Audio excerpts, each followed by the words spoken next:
नमस्कार, मी पंजाब डक बीड जिल्ह्यासाठी एक सांगू इच्छितो की आता 19, 20, 21, 22 पर्यंत तुमच्या बीड जिल्ह्यात दररोज वेगवेगळ्या भागात चांगला पाऊस पडणार आहे, पिकाला जीवदान ठरणार आहे। म्हणून खास करून हे बीड जिल्ह्यासाठी आनंदाची बातमी।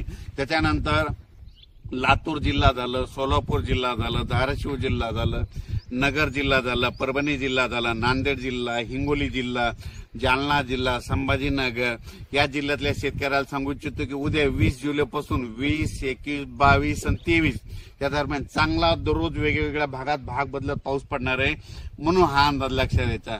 त्याच्यानंतर आपण परत विदर्भाकडे वळू। आज आहे 19 जुलै 2025।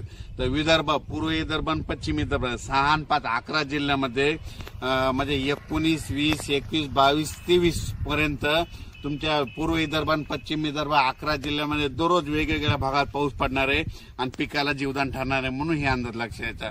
त्याच्यानंतर सांगायचं झालं तर कोकणात देखील चांगला पाऊस पडणार आहे, म्हणजे 19 जुलैपासून तर 23 जुलैपर्यंत चांगला पाऊस राहणार आहे, म्हणून हा अंदाज लक्षात घ्यायचा। त्याच्यानंतर उत्तर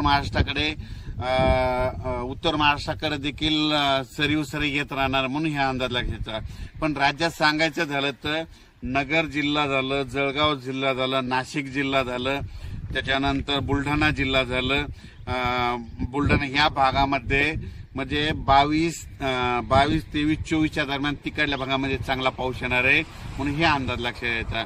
त्याच्यानंतर राज्यातले सर्व शेतकऱ्याला सांगू इच्छितो की खास करून पूर्व विदर्भ आणि पश्चिम विदर्भ की 25च्या नंतर 25 जुलै, 26, 27च्या नंतर विदर्भ, पूर्व विदर्भ, पश्चिम विदर्भामध्ये पुन्हा एकदा मोठा पाऊस येणार आहे।